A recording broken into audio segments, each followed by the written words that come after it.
자, 오늘은 두 번째 성전 정화 사건.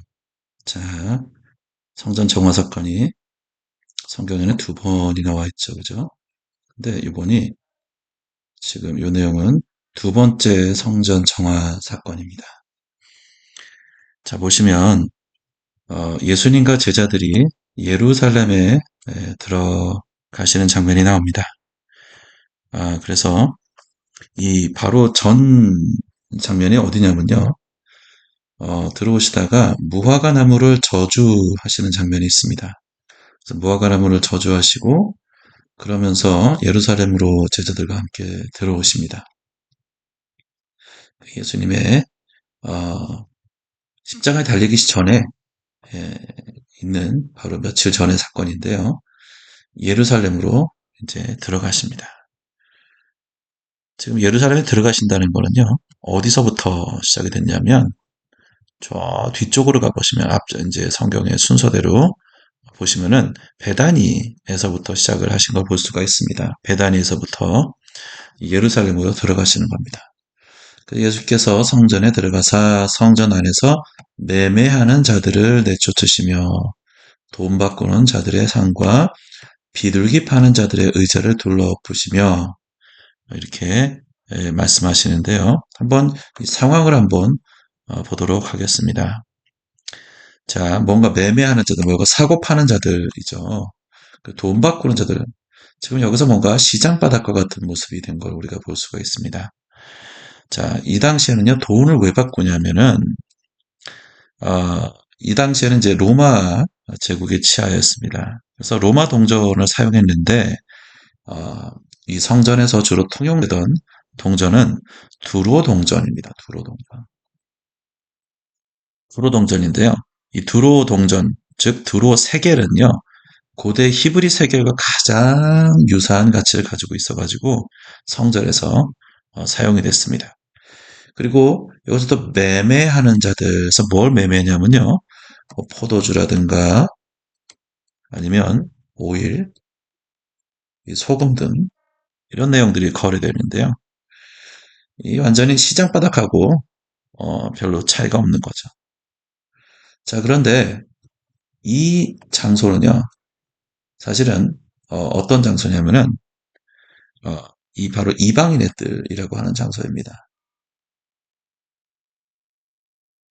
이방인의 뜰이라고 하는 장소, 즉 이방인들은 성전 안쪽으로 들어갈 수가 없어서 이방인들이 성전 안에서 여호와 하나님을 예배하는 것들을 바라볼 수 있도록 그래서 결국은 이스라엘이 이방의 빛으로서 의 소임을 다 할 수 있게 하는 아주 중요한 장소인데 이 이방인의 뜰이 어, 이 장사터로 변한 것을 우리가 볼 수가 있습니다.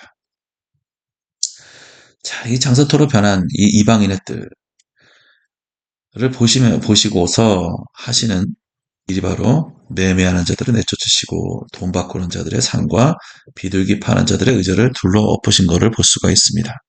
비둘기는요, 가난한 자들의 재물입니다. 또 여인을 정결케 하거나 문둥병자를 정결케 하거나 또 여러 가지 목적이 있는데 그런 목적들이 있을 때 비둘기를 성전에 드렸죠. 자, 이런 시장 바닥과 같은 아마 많은 동물들의 똥이라든가 굉장히 많이 냄새도 나는 상황이었을 것 같습니다. 이 6월절에는요, 이때가 6월절에는 보시면요, 이 당시인 6월절 이때에 보면은 양이요, 이렇게 쭉 양이 잡히지 않습니까? 약 한 25만 마리 정도의 25만 마리가 넘는 양들이 잡혔다고 합니다. 엄청난 수의 양들이 잡힌 거죠.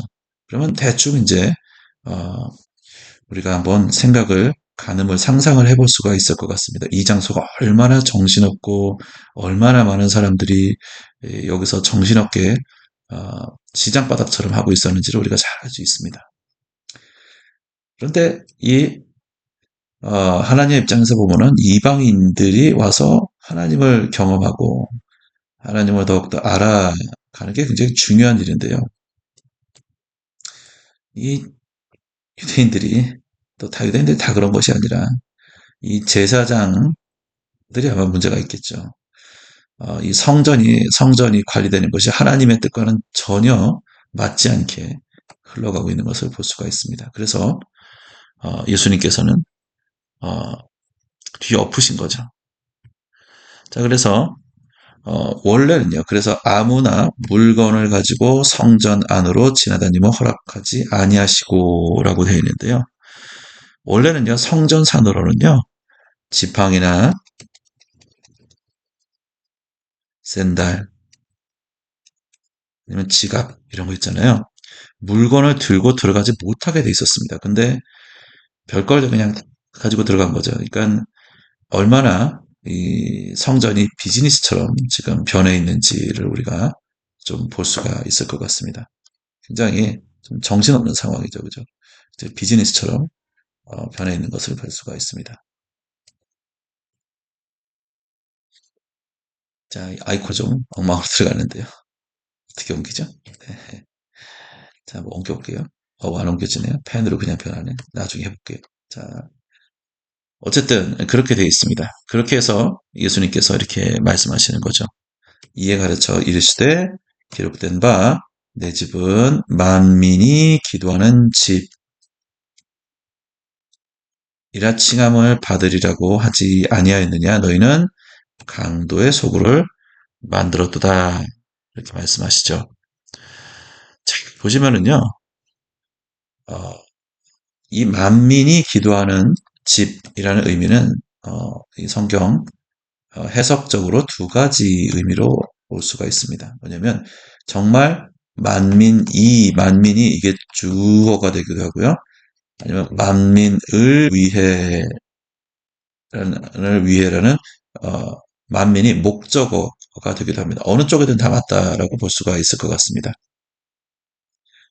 어, 이 상황에서는 만민이 온 내 집은 모든 민족이 기도하는 집이다라는 의미가 조금 더 맞겠죠, 그죠?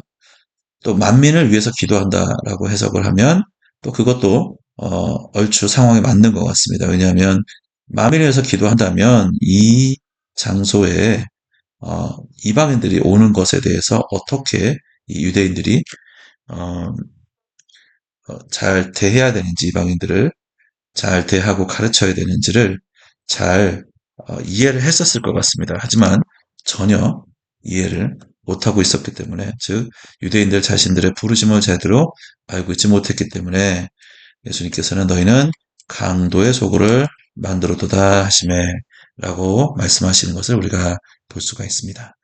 자, 오늘은 이렇게 짧은 부분을 마가복음 11장 15절에서 17절 말씀 잠깐 봤는데요. 우리는 여기서 한 가지 짚고 넘어갈 수 있는 부분이 있는 것 같습니다. 어, 먼저는 하나님께서 이 성전을 지으신 것들, 즉 먼저는 우리 성전, 우리가 생각하는 교회를 우리가 성전으로 많이 생각하시는데 그거 말고요. 이걸 어떻게 지우죠? 잠시만요. 이렇게 하면 어이구 이게 지워지는 게 아닌 것 같습니다. 나중에 한번 보겠습니다. 굉장히 늘어나는데요. 예, 없애버리겠습니다. 자, 먼저는 우리가 잘 기억할 것이, 이 유대인들을 향한 부르심을 우리가 한 가지 알 수가 있습니다. 유대인들의 부르심이 원래 이방을 향한 빛이라는 부르심을 가지고 있죠. 그죠? 제사장. 즉, 열방이라고 하면 더 맞을 것 같습니다. 네. 이 부르심이 있구나. 그래서 우리가 첫 번째는 우리가 뭐, 우리 자신을 잘, 한번, 어, 리마인드 한다 그러죠. 영어로. 잘 상기시켜 줄 수 있는 부분은, 이스라엘이 이방의 빛이 되는 부르심이 있구나. 지금, 당장은 그런 부르심에 잘 부합하는 상황이 뭐 되지 못하지만 우리가, 아, 이스라엘의 부르심이 여기 있구나라는 걸 우리가 다시 한번 상기하고, 우리 자신을 상기시키고, 이스라엘이 이방을 향한 빛으로서 제사장 나라로서 온전히 설 수 있도록 우리가 기도해야 된다, 기도할 수 있겠구나라는 부분을 한번 짚고 넘어갈 수가 있을 것 같습니다. 두 번째, 어, 또한 이 하나님의 집은 만민을 위해서 기도하거나 또는 만민이 기도하는 집이다. 근데 주어가 됐건 목적어가 됐건 기도하는 집이라 라는 부분이 굉장히 우리가 부각을 할 수가, 잘 부각시켜 볼 수가 있을 것 같습니다. 즉, 하나님의 집은, 하나님의 공동체는 기도하는 공동체다. 우리가 한번 이렇게 정리를 한번 해볼 수가 있을 것 같습니다. 예. 기도는 하나님과의 교제, 또 하나님과 동행하는 길입니다. 그래서 이 기도를 통해서 우리 하나님을 더 알게 되고 하나님과의 하나님의 법도와 하나님의 뜻이 무엇인지 우리가 율법적이 되지 않고 진정한 하나님의 마음을 알 수 있는 방법이 우리가 기도인 것 같습니다. 말씀도 묵상하지만 꼭 기도 가운데 그 말씀을 우리 안에서 내적으로 소화해내는 일들이 꼭 필요한데요. 어쨌든 이 기도를 통해서 하나님과 친밀해지고 기도를 통해 열방을 올려드리는 제사장 역할을 하는 이 두 가지 우리 그리스도인의 공동체들 가운데에도 하나님을 더욱더 알아가는 일들이 늘어나야 될 것 같습니다. 그리고 열방을 향해서 제사장의 부르심을 제 발음이 이래요. 정말 뚜렷하게 우리가 섬겨나갈 수 있는 공동체가 되어야 될 것 같습니다. 내 집은 만민이 기도하는 집이다. 자, 여기서 꼭 내 집이라고 해서 우리 꼭 개인이라고 말할 수는 없을 것 같습니다. 이 부분이요. 개인이라고만 할 수는 없고요. 바로 공동체라고만 할 수 없고 개인으로도 우리가 충분히 생각할 수가 있을 것 같습니다. 내 집, 하나님이 거하시는 집, 우리 안에도 내주하시지 않습니까? 내주하시면 그분이 내주하시는 집은 또 우리 개인도 가장 작게는 개인으로부터 시작될 수가 있을 것 같습니다.